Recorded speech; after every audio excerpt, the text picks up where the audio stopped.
हर हर महादेव। नमस्कार आप सभी को।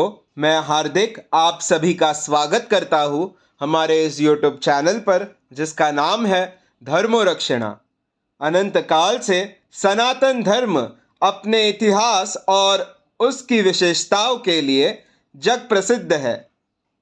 हम आपके लिए सनातन धर्म से जुड़े साहित्य, विज्ञान, देवी देवताओं के महात्म्य और अन्य शास्त्र जो हमारे ऋषि मुनियों द्वारा रचित अथवा लिखित है, उन सभी की जानकारी आपके लिए यहाँ प्रस्तुत करेंगे।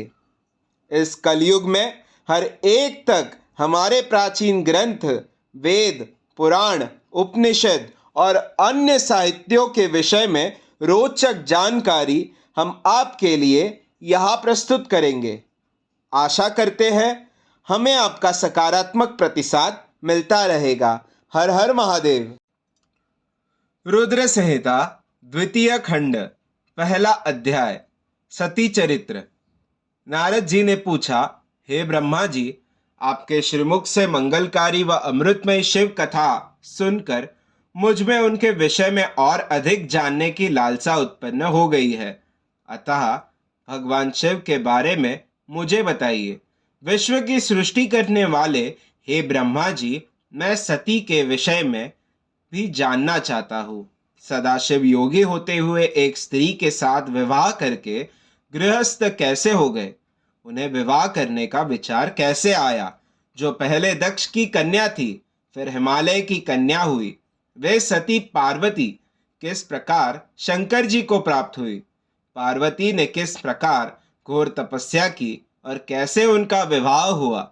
कामदेव को भस्म कर देने वाले भगवान शिव के आधे शरीर में वे किस प्रकार स्थान पा सकी? उनका अर्धनारीश्वर रूप क्या है? हे प्रभु, आप ही मेरे इन प्रश्नों के उत्तर दे सकते हैं। आप ही मेरे संशयों का निवारण कर सकते हैं। ब्रह्मा जी ने कहा, हे नारद, देवी सती और भगवान शिव का शुभ यश परम पावन, दिव्य और गोपनीय है। उसके रहस्य को वे ही समझते हैं। सर्वप्रथम तुम्हारी प्रार्थना पर मैं सती के चरित्र को बताता हूँ। पहले मेरे एक कन्या पैदा हुई जिसे देखकर मैं काम पीड़ित हो गया।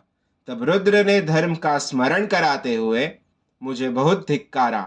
फिर वे अपने निवास कैलाश पर्वत को चले गए।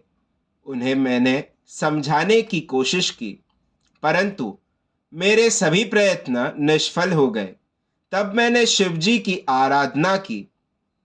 शिवजी ने मुझे बहुत समझाया, परंतु मैंने हट नहीं छोड़ा और फिर रुद्रदेव को मोहित करने के लिए शक्ति का उपयोग करने लगा। मेरे पुत्र दक्ष के यहाँ सती का जन्म हुआ। वह दक्ष सुता उमा नाम से उत्पन्न होकर कठिन तप करके रुद्र की स्त्री हुई। रुद्र ने गृहस्थाश्रम में सुखपूर्वक समय व्यतीत किया। उधर शिवजी की माया से दक्ष को घमंड हो गया और वह महादेव जी की निंदा करने लगा।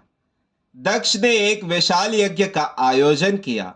उस यज्ञ में दक्ष ने मुझे, विष्णु जी को, सभी देवी देवताओं को और ऋषि मुनियों को निमंत्रण दिया, परंतु महादेव शिव जी एवं अपनी पुत्री सती को उस विशाल यज्ञ का निमंत्रण नहीं दिया। सती को जब इस बात की जानकारी मिली तो उन्होंने शिव चरणों में वंदना कर उनसे दक्ष यज्ञ में जाने की इच्छा प्रकट की। भगवान शिव ने देवी सती को बहुत समझाया कि बिना बुलाए ऐसे आयोजनों में जाना अपमान और अनिष्टकारक होता है, लेकिन सती ने जाने का हठ किया। शिव ने भावी को देखते हुए आज्ञा दे दी। शिव सर्वज्ञ है। सती पिता के घर चली गई। वहां यज्ञ में महादेव जी के लिए भाग न देख और अपने पिता के मुख से अपनी पति की घोर निंदा सुनकर उन्हें बहुत क्रोध आया। वे महादेव की निंदा सहन न कर सकी और उन्होंने उस यज्ञ कुंड में कूदकर अपने शरीर का त्याग कर दिया। जब इसका समाचार शिव तक पहुंचा तो वे बहुत कुपित हुए। उन्होंने अपनी जटा का एक बाल उखाड़कर वीरभद्र नामक अपने गण को उत्पन्न किया। भगवान शिव ने वीरभद्र को आज्ञा दी कि वह दक्ष के यज्ञ का विध्वंस कर दे। वीरभद्र ने शिवाज्ञा का पालन करते हुए यज्ञ का विध्वंस कर दिया और दक्ष का सिर काट दिया। इस उपद्रव को देखकर सभी लोग भगवान शिव की प्रार्थना करने लगे। तब भगवान शिव ने दक्ष को पुनः जीवित कर दिया और उनके यज्ञ को पूर्ण कराया। भगवान शिव सती के मृत शरीर को लेकर वहां से चले गए। उस समय सती के शरीर से उत्पन्न ज्वाला पर्वत पर गिरी थी। वही पर्वत आज भी ज्वालामुखी के नाम से पूजित है। आज भी उसके दर्शन से मनोकामनाएं पूरी होती है। वही सती दूसरे जन्म में हिमाचल के घर में पुत्री रूप में प्रकट हुई, जिनका नाम पार्वती था।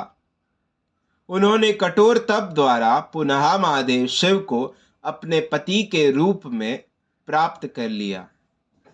अध्याय पहला समाप्त।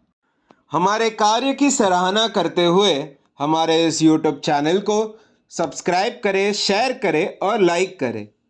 हमारे कार्य मानव जाति के हित हेतु अधिकांश मानव जाति तक पहुंचाने के लिए हमारी सहायता करें।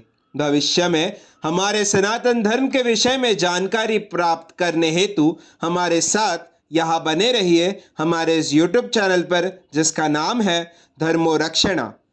धर्मो रक्षति रक्षितः। हर हर महादेव।